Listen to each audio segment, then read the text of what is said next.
할렐루야. 오늘 참 좋은 날입니다. 하나님께서는 오늘도 우리를 통하여 영광 받기를 원하시며 또한 우리를 통하여 영광 받고 계실 줄로 믿습니다. 하나님께는 영광이요 우리 모두에게는 하나님의 은혜와 은총이 깃들어서 한 주간도 우리 일상 속에서 하나님의 통치를 입어 천국을 침노하고 하나님의 나라를 일상에서부터 누리며 영원한 천국을 소망하며 또한 영생에 잇겨 살아가는 우리의 믿음의 여정, 우리의 삶의 여정이 되기를 제 이름으로 축원합니다. 봄이 되어지면은 농부가 씨를 뿌리는데 봄은 씨를 뿌릴 때라면 지금 이 가을은 이제 열매를 맺을 때입니다. 그런데 봄에 씨를 뿌린다고 해서 가을이 되면 다 열매를 맺느냐? 그렇지 않습니다.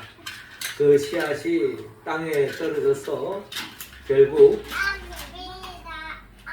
죽지 않고 결국 썩어서 그냥 거름같이 또 흙의 한 일부분으로 남아있는 씨앗이 있는가 하면 죽어서 30배, 60배, 100배의 결실로 열매 맺는 그런 모습으로 나타나기도 합니다. 하나님은 우리 모두가 우리의 인생의 가을에 진정한 하나님이 기뻐하는 그 열매를 맺기를 원하고 있습니다. 믿음의 길을 걸어가는 우리들에게 있어서도 예배를 드린다고 해서 그 예배가 다 하나님이 기뻐하는 예배가 된다면 얼마나 좋겠습니까마는 하나님이 기뻐하지 않는 예배가 될 수도 있습니다. 같은 씨앗이 뿌리려도 열매 맺는 씨앗이 있는가 하면 열매 맺지 못한 씨앗이 있듯이 우리 신앙의 여정에 하나님 앞에 시간을 내고 정성을 다하고 하나님 앞에 구별된 장소, 구별된 시간에 하나님 앞에 예배를 드리는데도 불구하고 그 예배를 하나님이 흠양하시고 기뻐하는 예배가 있는가 하면 그 예배를 기쁨으로 받아들이지 못하는 예배도 있습니다. 우리가 잘 아는 것은 창세기에 가인과 아벨이 하나님 앞에 예배를 제사를 드리지 않았습니까? 그 결과는 어떻게 됐습니까?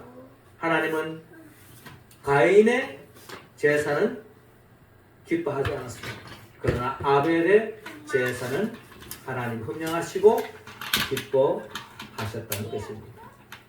이처럼 우리의 인생에 있어서 믿음의 여정에 있어서 우리가 진정 하나님 앞에 맺어야 할 열매, 그 열매를 하나님이 기뻐하는 열매를 맺어야 되는데 그 열매를 맺기 위해서는 우리는 지난 주일에 나눴던 말씀처럼 하나님 앞에 낙심하지 말고 포기하지 말고 믿음으로 기도하라 라고 하는 말씀을 우리가 지난 주일에 나눴습니다. 우리도 하나님 앞에 기도할 때 하나님이 원하시는 그 열매를 맺기 위해서는 우리는 기도해야 할 것입니다. 낙심 말고 쉬지 말고 믿음으로 기도해야 된다는 것입니다. 더 나아가서 우리 자신이 우리의 삶 자체가 하나님이 연락하는 그런 삶으로 열매를 맺어야 하는 것이 우리 신앙의 궁극적인 목표라는 것입니다. 하나님이 기뻐하는 삶, 이게 바로 하나님이 우리에게 원하는 삶 아니겠습니까? 그렇다면 하나님이 원하는 열매, 하나님이 원하는 우리의 삶, 그 생명으로 나아가기 위해서는 우리는 어떻게 해야 되느냐? 오늘 성경의 본문은 바로 하나님이 기뻐하시고 높이 세우는 사람이 있는가 하면은 하나님이 책망하시고 하나님이 기뻐하지 않는 실망의 대상이 되는 사람들로 오늘 성경의 본문에 두 종류의 사람을 나누어 볼 수가 있습니다. 어떻게 하면 우리 모두가 하나님으로부터 인정받고 하나님으로부터 높이 들림받고 하나님이 기뻐하는 그런 삶으로 나아가기 위해서는 우리는 어떤 모습으로 하나님 앞에 서야 합니까? 먼저 하나님은 오늘 보면 11절을 통하여서 자기를 부인하라고 말씀하고 있습니다. 11절 말씀 우리 같이 한번 읽겠습니다. 시작. 바리새인은 서서 따로 기도하여 이르되 하나님이여 나는 다른 사람들 곧 토색, 불의, 간음을 하는 자들과 같지 아니하고 이 세리와도 같지 아니함을 감사하나이다. 아멘. 자, 오늘 성경 본문 누가복음 18장 9절 이하는 이렇게 우리에게 말씀하고 있습니다. 또 자기를 어렵다고 믿고 다른 사람을 멸시하는 자들에게 이 비유로 말씀하시되 라고 말씀하는데요. 그리고 오늘 주님이 우리에게 하시는 이 말씀에 하게 된 동기는 우리 신앙인들이 쉽게 범할 수 있는 그런 실수, 오류가 있다는 겁니다. 그것은 바로 뭐냐면 자기를 어렵다고 믿고 그냥 자기는 항상 옳고 자기는 항상 올바르고 자기는 정의롭고 자기는 뭐 하나 흠없는 그런 존재로 여기면서 그런 우월감에 빠져가지고 다른 사람을 멸시하는 그런 경향이 믿음 생활하는 신앙인들에게 나타날 수 있는 그런 경향이 많이 있기 때문에 그런 부분에 대해서 조심하라고 하는, 경계하라고 하는 의도로서 오늘 주님이 말씀하고 있는 것입니다. 자, 그러면서 오늘 주님은 10절에 두 사람이 기도하러 성전에 올라가니 하나는 바리새인이요 하나는 세리라 라고 말합니다. 그러니까 바리새인도 주님 앞에 기도하러 가고 있고 세리도 하나님의 성전에 나가서 기도하러 올라가고 있다라는 기도를 왜 합니까? 하나님의 뜻을 이루기 위한 기도가 궁극적인 목적이지만 이 땅을 살아가는 많은 사람들에게 있어서는 다 자기만의 삶의 바람, 소원이 있다는 겁니다. 이렇게 됐으면 좋겠다. 이렇게 되면 참 행복할 텐데. 이렇게 되면 더 이상 근심이 없을 텐데. 이렇게 되어줘야 참 좋을 것 같아 하는 그런 바람을 가지고 하나님 앞에 기도하러 가는 것처럼 오늘 이 바리새인이나 세리 또한 성전에 올라가서 하나님 앞에 기도하고 있는 겁니다. 내 힘으로는 할 수 없기 때문에 내 능력에 한계가 있기 때문에 하나님 앞에 붙잡히기 위해서 기도하러 올라가고 있는 모습을 우리는 본문을 통하여 볼 수가 있는 것입니다. 자, 그런데 이 두 사람의 기도하는 내용이 오늘 본문에 나타나는데요. 먼저 11절에 보면 바리새인은 서서 따로 기도하여 이르되 하나님이여 나는 다른 사람들 곧 토색, 불의, 간음을 하지 않는 자들과 같지 아니하고 이 세리와도 같지 아니함을 감사하나이다 라고 기도하고 있습니다. 그 바리새인이 서서 따로 기도했다는 말은 결국 세리와 바리새인이 같이 이렇게 같은 동시에 시간에 올라가는데 바리새인들은 이 세리와 동떨어졌어. 떨어졌어. 왜? 그들과 상종하고 싶지 않다는 거예요. 이 바리새인의 관점에서 봤을 때는 이 세리들은 엄밀히 따지보면 내국노라고 볼 수도 있어요. 어떻게 보면 로마 앞제비라고 볼 수도 있는 겁니다. 그러면서 또 착취를 그냥 법의 이름으로 막 하고 있기 때문에 감정적으로, 정서적으로 도저히 같이 하고 싶지 않는 이방인 이상으로, 이방인은 뭐 이방이라고 하지만은 같은 동족끼리 이럴 수 있느냐 하면서 나름대로 그들과 격리해서 떨어져서 따로 기도하고 있는 바리새인의 모습을 볼 때에 바리새인들의 이런 생각은 나름대로 우리가 충분히 인간적으로도 또 신앙적으로도 이해할 수 있을 것 같아요. 그러면서 또한 그가 바리새인이 기도합니다. 하나님이여 나는 다른 사람들 곧 토색 불이 간음을 하는 자들과 같지 아니하고 이 세리와도 같지 아니함을 감사하나이다. 그러니까 하나님 앞에 이 바리새인이 하나님 앞에 감사하고 있다는 것은 어떻게 보면은 정상적인 신앙인의 모습인 것 같습니다.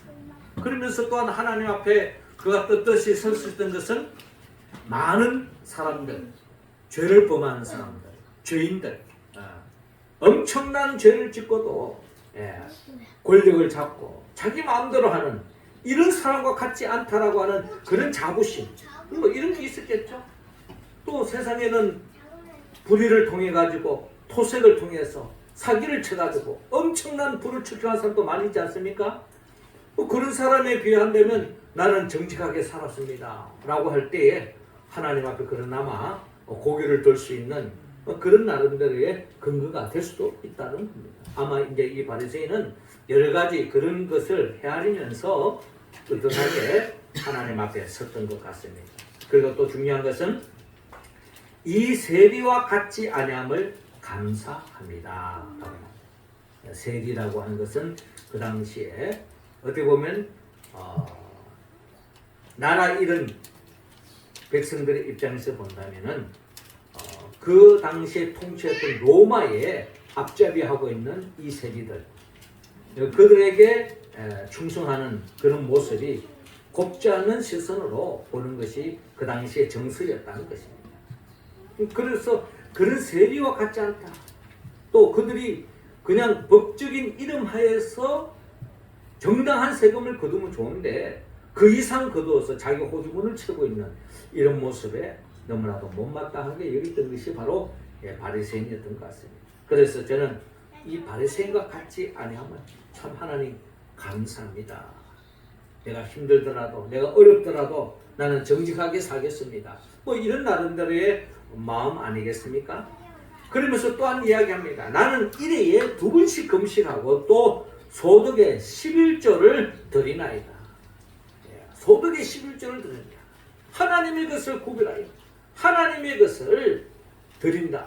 이게 어떻게 보면 신앙의 가장 기초에 있음에도 불구하고 그 가장 기본을 이루지 않는 사람들이 있는 걸 볼 때에 충분히 바리새인은 자랑할 수 있는 신앙의 모습을 볼 수가 있는 겁니다. 그리고 일회에 2번씩 금식하고 있다. 이 금식하는 게 또 쉽지가 않죠. 그럼에도 불구하고 늘 금식하면서 하나님 앞에 신앙생활하고 있는 바리새인의 모습을 볼 수가 있습니다. 자, 그런데 오늘 본문 14절에 보면은 어떻게 본다면 이어지는 말씀에 보면은 내가 너희에게 이르노니 이에 저 바리새인이 아니고 이 사람이 어렵다 하심을 받고 그의 집으로 내려갔느니라. 무릇 자기를 높이는 자는 낮아지고 자기를 낮추는 자는 높아지리라 하시니라 하는 이 말씀이 오늘 본문에 어떻게 본다면 결론적인 말씀이기 때문에 이 말씀의 관점에서 우리가 헤아려 본다면 오늘 이 바리새인은 자기 의에 가득 차 있는 모습을 볼 수가 있습니다. 자기 자랑에 빠져 있다는 것입니다. 그런데 이런 자랑 정도는 뭐 우리가 신앙생활 하면서 충분히 할 수 있지 않겠는가 이제 라고 우리가 생각할 수가 있습니다. 남의 것을 도둑질 하지 않는다. 남의 것을 사기를 치지 않는다. 간음을 하지 않는다. 또 더 나아가서 어떻게 본다면 세리와도 같지 않다. 또 틈틈이 하나님 앞에 금식 기도를 하고 있다. 또 나름 11조 생활을 하고 있다. 얼마나 하나님 앞에 참으로 내세울만 하는 자기 의를 주님 앞에 드러내고 싶은 그런 모습이 우리 신앙인들 다 있잖아요. 나는 이만큼 전도했습니다. 나는 이만큼 봉사했습니다. 나는 이만큼 헌금했습니다. 나는 이만큼 주님 앞에 충성했습니다. 이런 거 충분히 할 수 있잖아요. 그런데 오늘 성경의 본문의 말씀은 자기 스스로 자기를 높이고 있는, 자기 의에 차 있는 이런 모습은 우리가 성경을 통하여 믿음의 사람들의 관점에서 본다면 뭔가 잘못된 것이 하나 있다는 것을 우리는 시편 127편의 시편 기자를 통해서, 고백을 통해서 우리는 헤아릴 수가 있습니다. 그건 다름이 아니라 시편 127편은 우리가 잘 아는 것처럼 여호와께서 집을 세우지 아니하시면 세우는 자의 수고가 헛되며 여호와께서 성을 지키지 아니하시면 파수꾼의 깨어있음이 헛되도다. 너희가 일찍이 일어나고 늦게 누우며 수고의 떡을 먹음이 헛되도다. 그러므로 여호와께서 그의 사랑하시는 자에게는 잠을 주시는도다 라고 시편 기자는 고백하고 있습니다. 여기서 중요한 것은 여호와께서 집을 세우지 아니하시면 세우는 자의 수고가 헛되며 여호와께서 성을 지키지 아니하시면 파수꾼의 깨어있음이 헛되도다 라고 말씀하고 있는데요. 이 말씀의 관점에서 우리가 이 바리새인을 다시 한 번 더 살펴본다면 우리가 인생을 살면서 토색하지 않고 불의하지 않고 간음하지 않고 세리와 같지 아니하고 또 금식하고 11조 한다는 것, 이 모든 것이 하나님의 도우심, 하나님의 은혜와 은총이 깃들어지지 않으면 저는 이런 삶을 살 수 없습니다 라고 하는 그런 고백이야말로 진정 하나님이 기뻐하는 신앙인의 삶의 모습이다 하는 것을 오늘 주님은 우리에게 말씀하고 있는 것입니다. 이런 나름대로의 마음가짐을 갖지 않으면 우리는 어느덧 자기 의에 빠져가지고 다른 사람을 비판하고 다른 사람을 깔보고 결국 자기 자만에 빠져서 교만한 길을 걸어가다가 결국 하나님으로부터 낮춤을 받는 그런 인생, 그런 모습으로 전락될 수 있다라는 것을 오늘 주님은 이 바리새인을 통하여 우리에게 말씀하고 있습니다. 우리 모두는 주님 앞에 나의 나됨은 전적인 하나님의 은혜입니다. 내가 하나님의 자녀가 된 것, 내가 신앙생활을 하는 것, 내가 나름대로 삶에 자랑할 만한 이 모든 것이 다 하나님의 은혜요 은총입니다 라고 하는 이 고백이 되어지는 사람, 이런 사람이 진정 하나님으로부터 인정받고 하나님이 기뻐하는 삶이요 하나님으로부터 더 높임을 받는 존귀한 인생이 될 줄로 믿습니다. 우리가 이러한 삶을 꿈꾸며 이러한 모습으로 하나님 앞에 설 수 있기를 주의 이름으로 축원합니다. 이어 두 번째로 죄악을 회개하라 라고 말씀합니다. 13절 말씀 우리 같이 읽겠습니다. 시작. 세리는 멀리 있어서 감히 눈을 들어 하늘을 쳐다보지도 못하고 다만 가슴을 치며 이르되 하나님이여 불쌍히 여기소서 나는 죄인으로소이다 하였느니라. 아멘. 자, 이어지는 본문 13절. 오늘 이 바리새인과 대조적인 한 인물을 주님이 말씀하고 있는데요. 세리를 이야기하고 있습니다. 세리는 멀리 있어서 감히 눈을 들어 하늘을 쳐다보지도 못하고 다만 가슴을 치며 이르되 하나님이여 불쌍히 여기소서 나는 죄인으로소이다 하였느니라 라고 오늘 본문에 기록되어 있습니다. 오늘 우리는 본문 13절에 이 세리는 철저하게 저는 죄인입니다. 저여 저를 불쌍히 여겨 주시옵소서. 저는 죄인입니다 라는 것을 철저하게 고백하고 있는 세리를 우리는 주목해야 한다는 것입니다. 한마디로 이 세리는 자신의 죄악을 철저하게 알고 있고 자기의 잘못을 하나님 앞에 용서를 구하는 회개하고 있는 모습을 우리는 볼 수가 있다.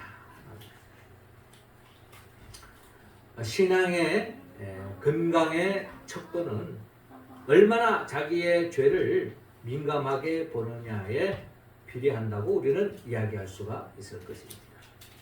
악인일수록 내가 무슨 죄를 지었단 말인가? 그럼에도 불구하고 그걸 지적하면 나만 그런가? 뭐 이렇게 나오는 게 하나님 앞에서 책망받는 사람의 특징이라는 겁니다. 그러나 하나님이 보시기에 긍휼히 여기고 불쌍히 여김을 받으며 주님이 세워주는 인생의 특징은 작은 잘못이라도 인정하고 그것을 회개하려고 하는 그런 마음을 가진 사람, 이게 바로 성경이 말하는 주님이 기뻐하는 삶의 모습이다 라는 것입니다. 우리가 다음 주에 또 나눌 말씀이지만은 다음 주로 나눌 말씀이지만은 삭개오가 세리 아니었습니까?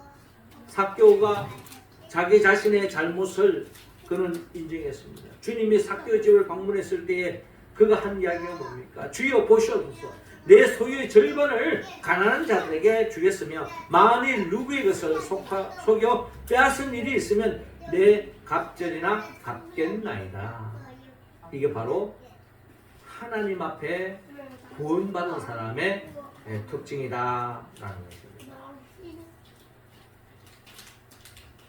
그러므로 주님은 우리 자신의 잘못이 있을 때 철저하게 회개하는 삶으로 나아가기를 원합니다.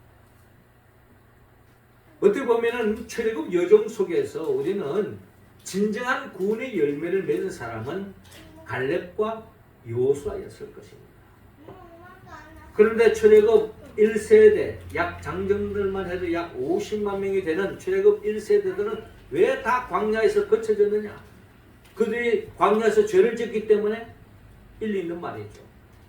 그러나 어떻게 보면 갈렙과 여호수아도 광야에서 하나님 앞에 죄를 저는 범했으리라고 생각해요.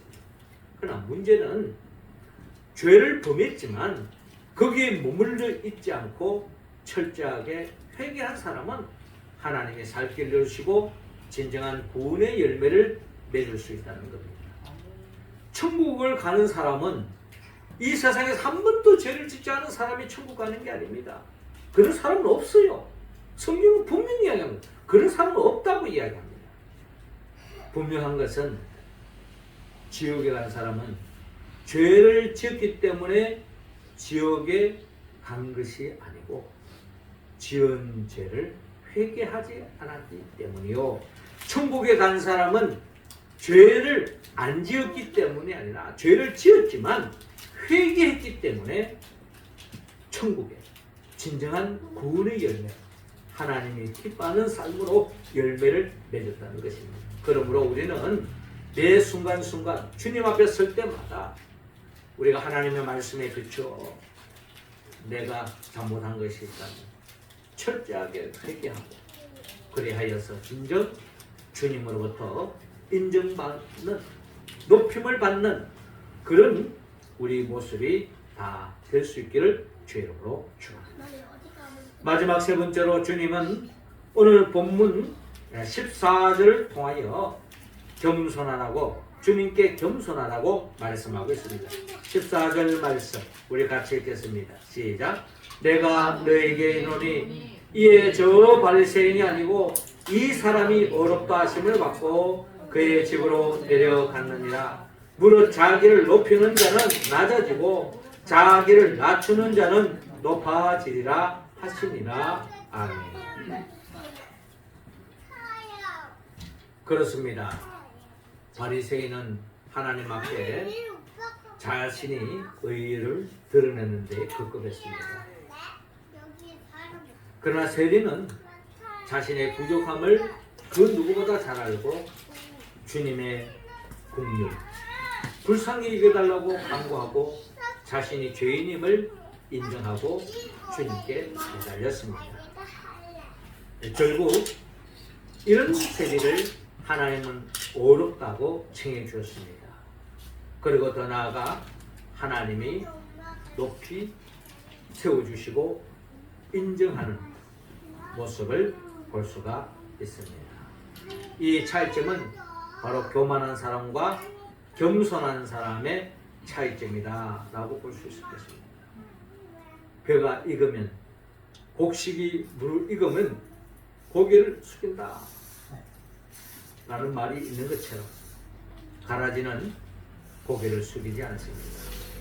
하나님 앞에 조아리고 하나님 앞에 고개를 숙이고 하나님을 경외하는 인생은 하나님은 그 인생을 높여 주십니다. 우리 신앙에 있어서 하나님을 인정하고 하나님을 의지하고 하나님을 높이는 사람의 특징은 하나님과의 관계 속에서 기도의 중요성을 깨닫고 하나님께 기도하는 모습이 바로 하나님을 높이는 하나님 앞에 겸손한 사람의 특징이다. 하나님 앞에 기도하는 사람, 하나님께 매달리고 하나님 없이는 나는 모든 것을 이룰 수 없다는 것을 인정하는 사람입니다. 그러나 사람들과의 관계 속에서 내가 겸손해질 수 있는 방법은 저는 전도가 아닌가라는 생각이. 우리 전도해보면요, 전도 대상자에게 저는 철저하게 을이 되는 겁니다. 전도 대상자는 갑이 되고 나는 을이 되는 거예요. 전도하다가 때로는 욕을 먹어도 그냥 그대로 받아들이고 굽신굽신하는 이러한 모습이 어떻게 본다면 전도자에게 나타나는 하나님 앞에서 사람 앞에서 겸손한 사람의 모습이다. 오늘 주님은 결론적으로 말씀합니다. 저 바리새인이 아니고 이 사람이 어렵다. 저 바리새인은 자기 의에 가득 차는 사람, 모든 것이 자기가 잘나서 된 것처럼 의시되는 사람, 이런 사람은 하나님은 낮추신다는 것입니다. 그러나 철저하게 자기 자신의 부족함을 알고 자기가 죄인임을 알고 또 자기가 나름대로 이룬 그 모든 것이 하나님의 철저한 은혜였다는 것을 기억하고 하나님께 기도하고 매달리는 그 인생은 하나님은 어렵다고 칭해주시고 높이 들려주는, 인정받는, 온전한 구원을 받는 사람의 모습임을 오늘 주님께서 우리에게 말씀하고 있습니다. 사랑하는 성도 여러분, 우리는 진정한 하나님이 기뻐하는 내 인생의 열매를 맺어야 됩니다. 우리의 가장 우리가 맺어야 할 열매가 있다면 그건 바로 구원의 열매일 것입니다. 하나님이 인정하는 인생, 하나님의 나라에 참여하는 인생, 하나님이 영원토록 보시고 기뻐하는 인생, 이런 삶으로 나아가는 사람은 자기를 부인하는 사람이라는 겁니다. 모든 것이 하나님의 은혜입니다 라고 고백하는 사람, 그리고 자기의 자신의 작은 것이라도 잘못을 인정하고 회개하는 사람, 그리고 더 나아가 철저하게 주님께 겸손하는, 주님께 매달리는, 주님을 의지하는 삶이라는 겁니다. 우리가 어떻게 이러한 삶의 길로 갈 수 있을까요? 성령의 도움이 없이는 우리는 할 수 없습니다. 성령이 도와주셔야만이 우리는 자기를 부인할 수 있고 죄악을 깨달을 수 있고 회개하며 더 나아가 주님 앞에 겸손할 수가 있습니다. 성령은 예수 그리스도의 영입니다. 예수님이 누구입니까? 예수님은 우리를 위하여 천지만물을 창조하시고 우리를 구원하기 위해 친히 인간의 몸으로 오셔서 우리의 죄를 짊어지고 십자가에 못 박혀 죽으시고 부활하시고 성천하시고 지금도 하나님 보좌 우편에서 우리에게 덤는 성령을 보내주시며 그 성령의 힘으로 믿음의 길을 걸어갈 수 있도록 우리를 도와주시는 우리 주님, 그리하여 주님이 재림하여 오시는 그날에 우리 모두를 영원한 천국으로 새하늘과 새 땅으로 인도해 주실 예수 그리스도, 그분의 영 보혜사 성령의 도움을 받아서 우리 모두가 오늘의 이 바리새인과 같지 않고 세리와 같이 자기를 부인하고 죄악을 회개하고 겸손하게 하나님 앞에 자신을 낮춤으로 인하여 더없이 존귀함을 받는 우리 모두가 다 되기를 주님으로 축원합니다. 기도드리겠습니다. 하나님 아버지, 이 시간 우리 한 사람 한 사람에게 성령의 기름을 부어 주옵소서. 성령 충만함으로 말미암아 자기를 부인하고 더없이 죄에 민감하며 회개할 뿐만 아니라 더 나아가 주님 앞에 겸손한 삶으로 나아가 주님 앞에 높임을 받고 인정받고 온전한 구원의 삶을 살아가는 우리 모두가 되게 하여 주옵소서. 예수님의 이름으로 기도드립니다. 아멘.